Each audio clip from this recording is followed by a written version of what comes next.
to stay away from the diseases, because the big pharma, there's too much money in sick people.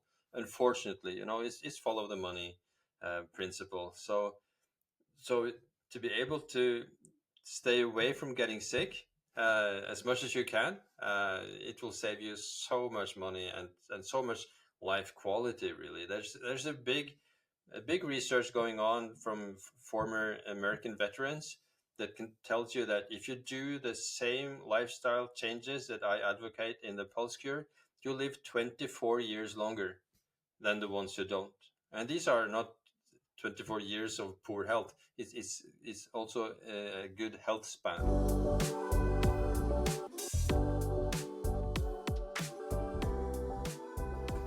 Torkil, welcome to the Book Thinkers Life-Changing Books podcast. I have to admit, I haven't been this excited to interview somebody in quite a long time. I'm fascinated by everything in your book, and I read it cover to cover. I'd like to read a passage from page 5 and then have you respond to kick off the podcast. So here it is. Quote, "As a doctor, I feel a growing discomfort in my role as someone who is supposed to diagnose, prescribe medication, and refer patients for a myriad of tests, examinations, and specialized care. The way we practice medicine is backwards.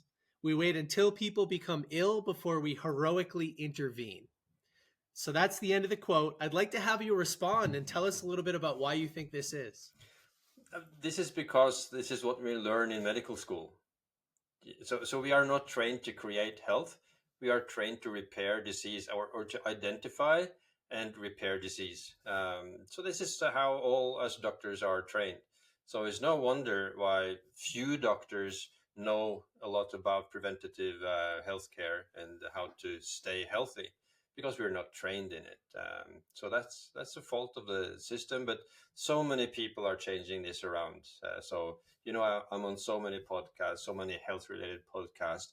So many people know this now, except for many doctors, unfortunately. But I myself did not know this, only 5-10 years ago. So I can't blame them. We have had enough to do. To study disease takes a long time. It's very complex. And then you have to work and get experience. But to know what to do to avoid getting sick, that takes you this book. I think that already now by reading the book, most things about how to stay healthy. I think so too. As I was sharing with you before we pressed record, I really enjoyed reading this book and getting a better understanding of HRV and why it's important. Can you define HRV for the audience and talk a little bit about why it's such an important measurement? Yeah, so HRV is heart rate variability. It's a variation between heartbeats. So if there's a good variation between heartbeats, that means that your body is not under a lot of strain. So if you have a good HRV, then your pulse will get up as you breathe in and go down when you breathe out. And if you're in a stressed state, it will beat very steadily regardless of your breath. And so this is how the watches can tell if you're in the stress state or in the de-stressed restorative state.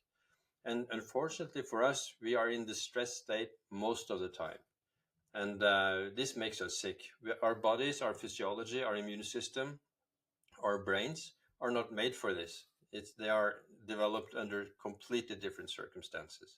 So, and it makes us sick. It gives us heart disease, cancer, autoimmune diseases, the plethora of diseases that we are treating.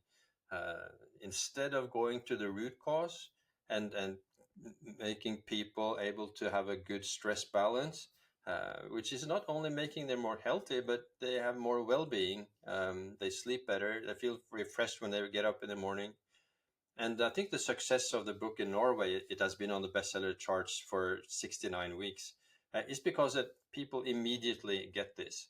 And so many people already have the wearables.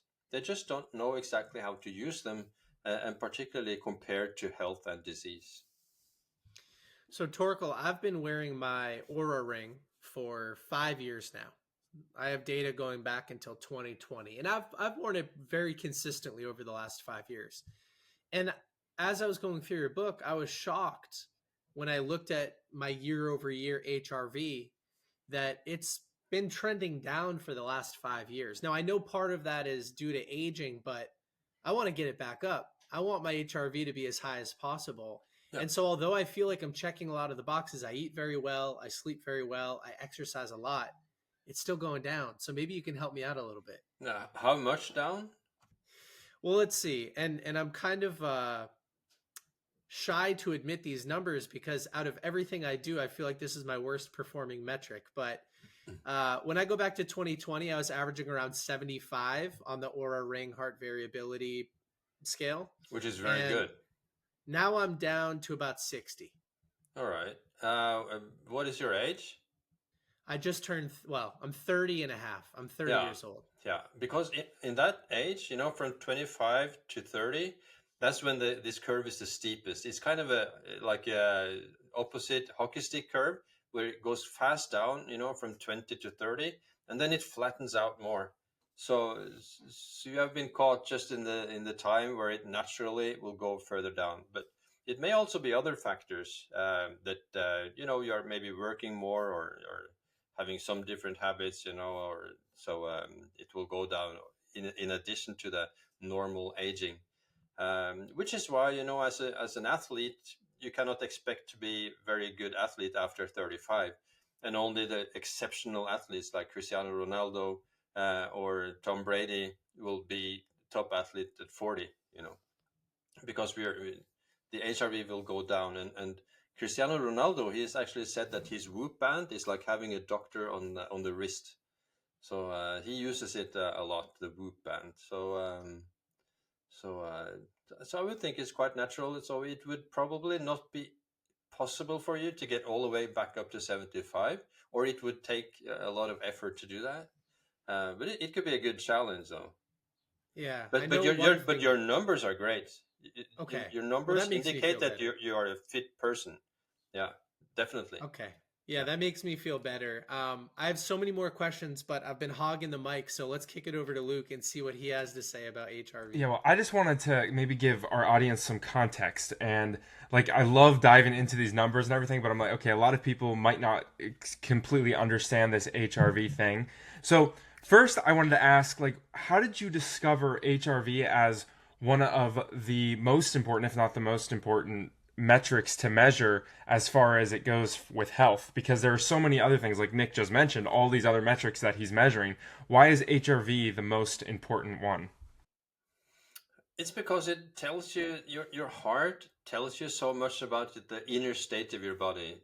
Because your heart receives nerve fibers from all the organs from so it's kind of a central command. It will take in the signal. So whatever reason for stress, whether it's mental or physiological, if it's because you've had alcohol, if you have trained too much, if you have eaten the wrong thing, if you're nervous or whatever, the heart will react to it, and that it's very, very sensitive. And we are not sensitive to it, as we would not, as we are living our lives, like just now. I would not know if I have a 60 in heartbeat or 90, and this would be a big difference. And in all of our other senses, we can distinguish between like thousands of colors of green.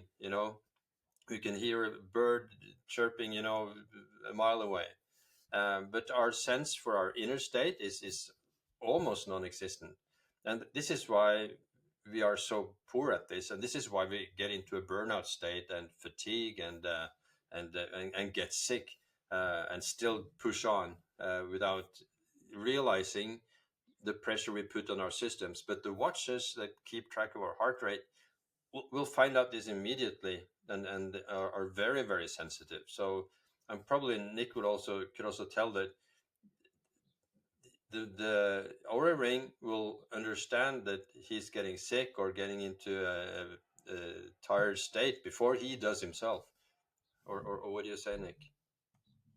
Yes, I agree. I do remember something maybe about 2 years ago where my body temperature went up a full degree Fahrenheit, and my aura basically said, hey, you're sick. And then a day later I was sick. So yeah, it's very good at predicting that. And I think my wife's Oura Ring predicted that she was pregnant as well. So yeah, there's a lot of cool stuff like that. Yeah, and particularly around pregnancy, the Whoop band that takes in information from the users, they can see that like I think it's 6 or 7 weeks before birth, the HRV does a switch, so they can tell in advance to predict when you will give birth, and that is of course very important to premature births. And of course, after having had a child, it's so important to keep your HRV in order, because that's a very very tiresome time with little sleep and much activity and so on. So because 80% of autoimmune diseases, they you will contract them the first year after a pregnancy. So it's um, probably because of the stress on your body, that your immune system will not work properly, so that increases your chances of getting sick. And maybe having I don't know how old your children is or child is, but maybe that has something to do with a decline in the HRV as well. So, I don't have any yet. all right, This will be my first, but Luke has three. all right. And yeah. Um, Real quick, we've talked about a few different devices, the Oura Ring, the Whoop, and I know you're a big fan of Garmin. Could you talk a little bit about which devices are your favorite and maybe provide the most data for anybody that doesn't have a device right now? Yeah, the by far best device at this moment, this could change like in a month or two. That would be Garmin, because they can track it, throughout the day and night, and you always can access, with one. I can just push a button and I can see the stress in the moment, and I have the body battery measure to see how much physiological resources do I have in the moment. So that is the most useful one. But of course, Whoop and Aura, they're also very good. And if you have an Apple Watch, then there's an app called Athletic that is quite good. But I know also now that Samsung is stepping up their game and coming with a Galaxy Ring and the new Galaxy watches. So this may all change just in a couple of over the summer. So it's, and this is, there's kind of a technological war in this, because it's so useful and so many people can understand this, and so many people want to take charge of their own health and not wait until they get sick. So there's a new generation now, and they have seen that in research, that are more motivated to take charge of their own health and use these wearables to do it.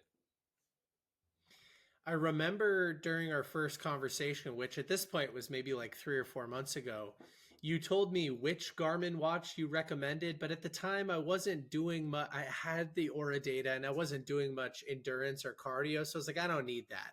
But now I've gotten into sprint triathlons and I'm really enjoying the sport. And so I do need to up my fitness tracking. So which Garmin watch do you recommend? I would go for the best ones, which would be the Phoenix 7 series or Epic 7 series. Most people, or some people, they start with the cheaper watches, but they usually end up buying the more expensive ones because they can give you more information, both if you're an athlete and also if you're in poor health, or if you are in a state of fatigue. Then it's particularly important to have these good measurements, because then just walk in the park can be regarded as a heavy exercise for people. So I think it's important to get the best watches, really.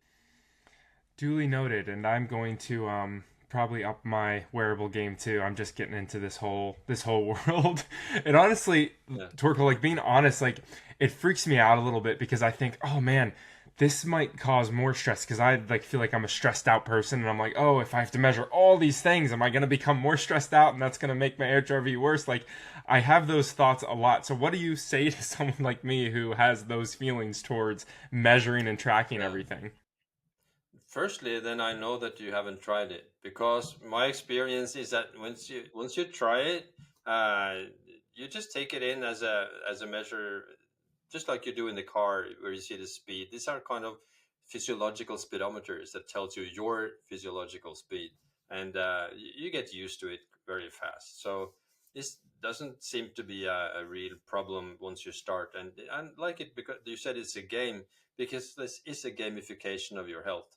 It is fun, when you start realizing the effects these things have on your system, and that you're able to control it. If you weren't able to control it, then it would be just stress. You would just see that you're stressed, and you you wouldn't know your way out of it. But the Pulse Cure, the book, it shows the way out of it, and then it starts becoming like a game, and becomes fun actually.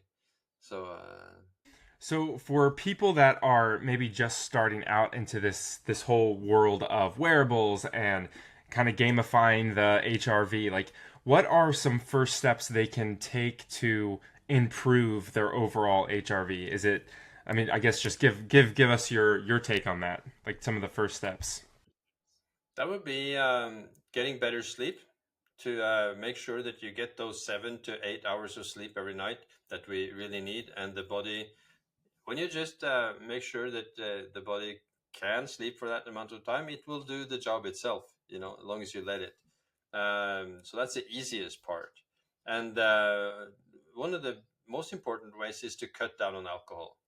Unfortunately, I used to drink a couple of glasses of wine every day, to wind down, and thought it was just good. It was the doctor's orders at the time, even, 10 years ago. And now we know that it's really, really detrimental for our health. And so most people that start tracking their HRV will cut down on alcohol, not necessarily cut it totally out, but be much more, choosy about when to drink or not to drink, because they can see the effect on it.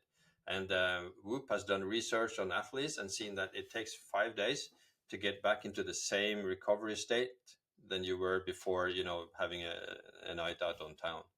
And then, of course, if you drink twice a week, you're never performing at your best.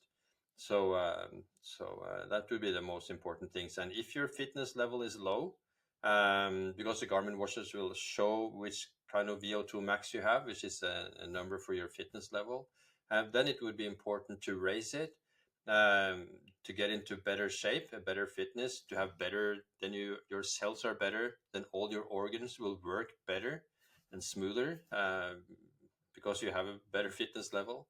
Uh, but if your level is poor, then you have to be very, very patient. Then it would take like a very little amount of exercise before you get a lot of lactic acids, and you feel sick, and you will be demotivated. So and I know the Garmin watches will have kind of a coach, and also the Whoop band will have artificial intelligence coaches that will help you on the way. So this is one way of using artificial intelligence combined with like millions of people's data, and giving you advice on how to maneuver your physiology in this very busy world. Go ahead, Nick. I'm sorry. I'm hogging the hogging the mic now. On the subject of alcohol, you had some data in the book that I thought was really interesting. You talked about how, you know, like a large percentage of people in countries like Italy and Portugal, they do consume alcohol, but they don't consume to the point of intoxication. And actually, a large percentage of people in those countries don't touch alcohol either. So it's like of those that do, they drink very moderately, Yeah. and they have a more active, kind of healthy lifestyle compared to us Americans over here in the West, where everybody's obese, overweight, and drinks to the point of intoxication. And I'm Yeah. starting to see a shift, especially amongst younger people, maybe 30s and below, where they're looking for alcohol alternatives or ways to have fun without drinking. And it's a weird shift for me to make, because when I was in college, you drank every day of the week to the point of intoxication, but you were young enough where you could rebound. And I've just noticed like that's not the case anymore. And so I thought it was a really interesting section of the book, because you admitted to, up until recently, you were drinking fairly regularly, and now you're trying not to touch it anymore. So what advice do you have for people that are sober curious, um, Yes. but they just don't know how to say no to a drink at the bar? Yeah, then it's particularly interesting to use the wearables, and to see the difference, because it becomes so obvious. So both when it comes to alcohol, when it comes to fasting, when it comes to cold showers and cold water therapy, it's so motivating to see the differences on your watch for this kind of gamification. And then I would recommend maybe taking 2 weeks with no alcohol and 2 weeks with your normal amount of alcohol and see the difference on your wearable. And the very best thing would be to go hold 3 months without alcohol, because only then you would see the full potential of how you are working without alcohol. Or at least that's what I've heard from the experts on it, and I can really believe that. To try to experiment with it and see what works for you. And of course, there are some things you could drink like vodka or white wine instead of red wine, and dark liquors like whiskey and brandy and so on. This will also have an effect on your HRV. So yeah, so yeah, it will be very important. Maybe the first thing I would try, really. Great advice, and it's so fascinating because it's like, yeah, just you don't have to go cold turkey, but just take some time and do a couple different tests wearing the different wearables and see how you feel as a result of those actions. You mentioned on another podcast, and I might be butchering exactly how you said this, but you were talking about one of the most important measurements is actually through the night. Could you explain maybe why that's true or isn't true? Maybe I misquoted a little bit, or misunderstood, but I would love to hear your explanation on that. Yeah, it's true, because then there's not so many confounding factors. You're lying in the bed, relatively still. There's an amount of 6 or 7, hopefully 8 hours for that to do. So it's better to compare it, because during the day, your heart rate goes up and down. You're busy doing a lot of things, and it's just a better way to follow the kind of the curve of your physiology over time. So yeah, that is why I say that. And all the variables will only check heart rate variability at night, but Garmin will give you a stress number throughout the day. But that's a combination of different things also, and not only the heart rate variability. But all the devices will give you the heart HRV overnight. Yeah, that makes total sense, and I thank you for clarifying that. That's beautiful. Is there something that everyone should shoot for? Is there a standard HRV rate that we should shoot for? I know you talk about this in your book, but maybe for our audience listening, and they're like, oh, we're just kind of curious about what their HRV should be. Is there an overall number that we should be shooting for? There's an average. Would maybe if you're 30 years old, that average would be 40, 45. Down to my age, above 50, it could be 25, which would be an average. But in general, also, you should not compare your numbers with others, because even if you, Luke, would have 30 and Nick would have 60, you could have exactly the same level of health, because there's just 50% or so genetics on the HRV number. So you need to find out what is your optimal number, and not compare it to another person's number. So that is very, very important. So don't look too much on the averages, but obviously an HRV of 60 and 75, as Nick had, is obviously good. But HRV of 30 could also be good, because of the genetic effect on it. Yeah, that makes perfect sense. Sorry, Nick, I keep interrupting you. Well, no, listen, it's great when we have a podcast guest that we both want to talk to and ask as many questions as possible, right? I'll just I'll just make a quick statement, which is that I sneakily, while we were talking, bought a Garmin Fenix 7 and got a little orange wrist strap to go with it to match the Book Thinkers branding. So, Torkil, as I continue to run sprint triathlons and get more involved, I'm interested to compare my data from the Oura to the Garmin and kind of see if things are trending in the same direction. Yeah.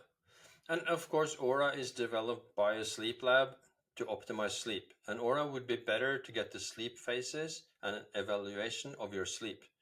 But Garmin, is developed for athletes. So I like to have this combination, to have Oura, which is better for sleep, and then Garmin, which is better for activity and exercise. So I like to have both.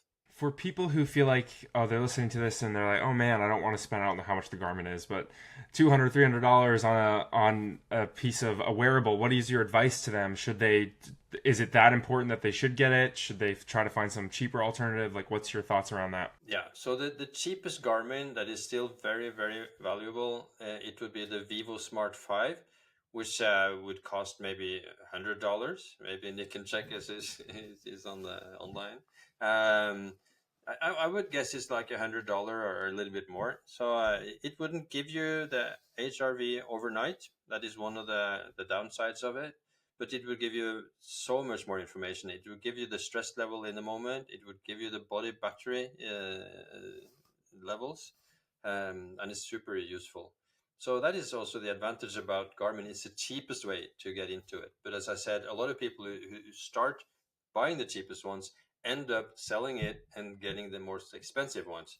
But there would be cheap ways into the system, and you can of course buy it secondhand for like nothing, because they had this body battery system probably from 4 or 5 years ago. So you would be able to buy like 3-year-old watches and still get this stress level and body battery. Yeah, and frankly, like I look at it this way too. I kind of play the devil's advocate, but if it's $1,000, let's just say, that is so much cheaper than trying to than getting sick and then having to be in the hospital for however many years and however much time. So like anybody listening to this that has a little bit of doubt whether this is worth it or not, it's like it's $1,000 for the health that you could improve for the rest of your life.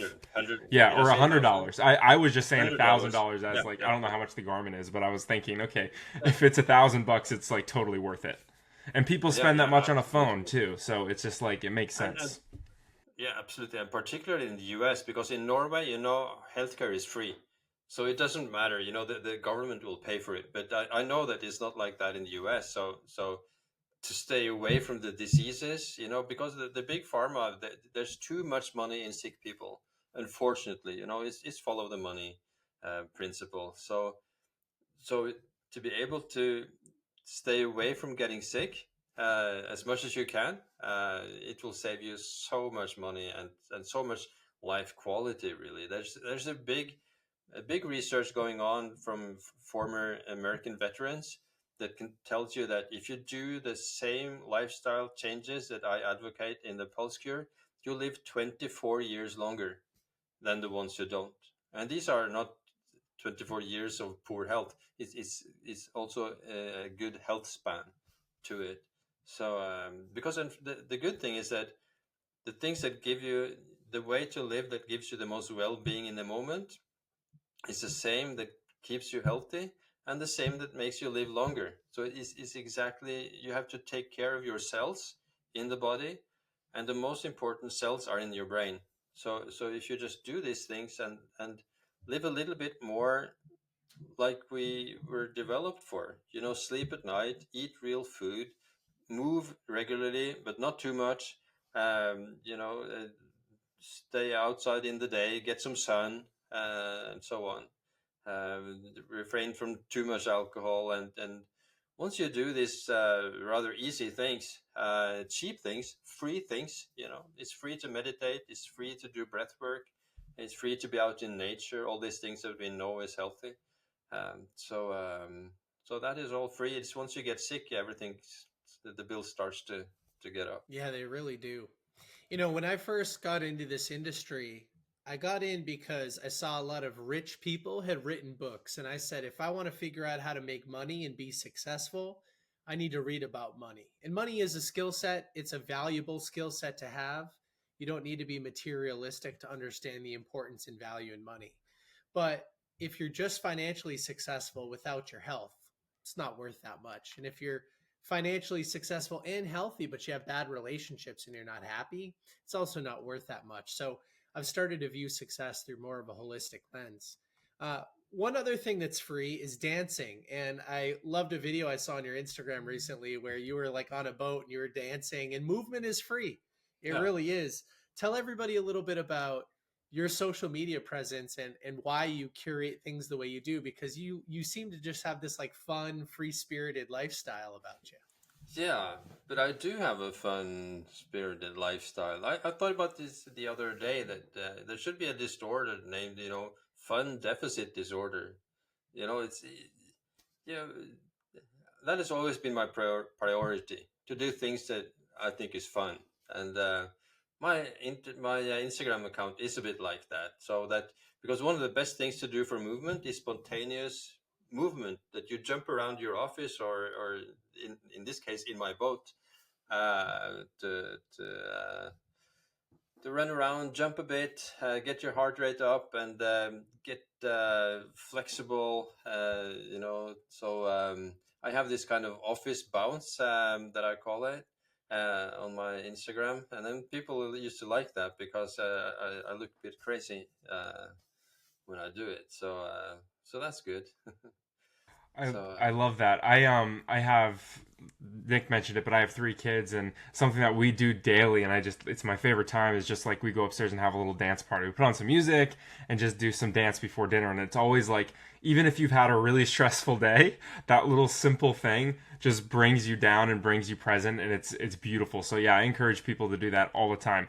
I do have a question about like just out of curiosity, why do you, in your opinion, like why do you think all these things are free that we talked about? Meditation, movement, breath work, sleep, cold water, nature, like all these things.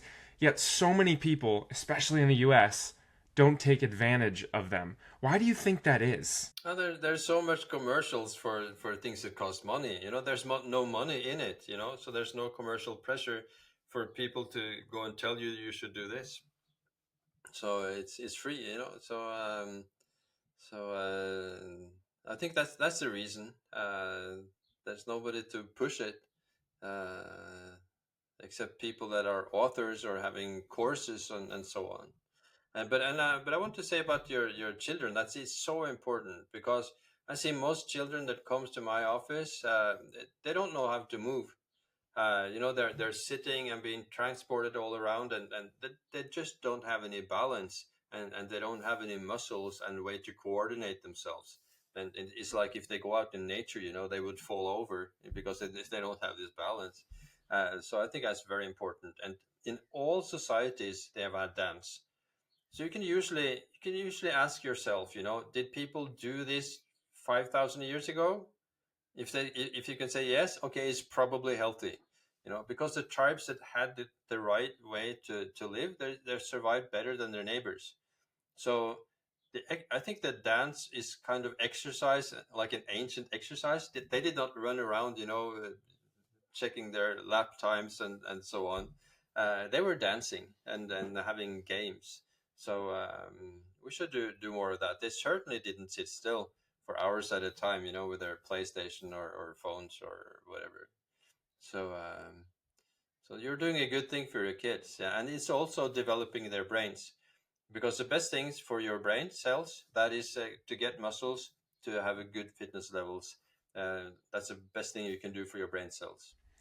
Yeah, I appreciate that. That's something that I definitely prioritize my kids is we go on hikes a lot, we dance a lot, we move a lot, we walk every day. Like it's something that's really, really, really important to me. And I didn't grow up dancing or doing any of those things. And as a result, I was uncoordinated. I'm the guy who's fallen over in nature or whatever. So I'm like, I don't want my kids to have the same. I was also very overweight. So I'm just like prioritizing a lot of different things in their lives that I'm learning from people like you, which is awesome. And I'm so grateful that I can learn these things from people like you who have done all the research and all the work. And yeah, anyway, it's great, and I appreciate you just reconfirming to me that yes, reaffirming that I'm doing what's right, and that makes me happy. So thank you. Yeah, and I know we're wrapping up right now, and I'll just kind of say to anybody listening, I've posted about the book a few times on Instagram. You can go check out some more of my thoughts. I'm going to continue to post about the book on Instagram because especially once I get the Garmin and I'll post about some of my data with HRV and everything for everybody to see. So you guys can go check it out there. And also just to give an example to anybody listening of how free all of this stuff really is, I'll just detail my morning routine from today.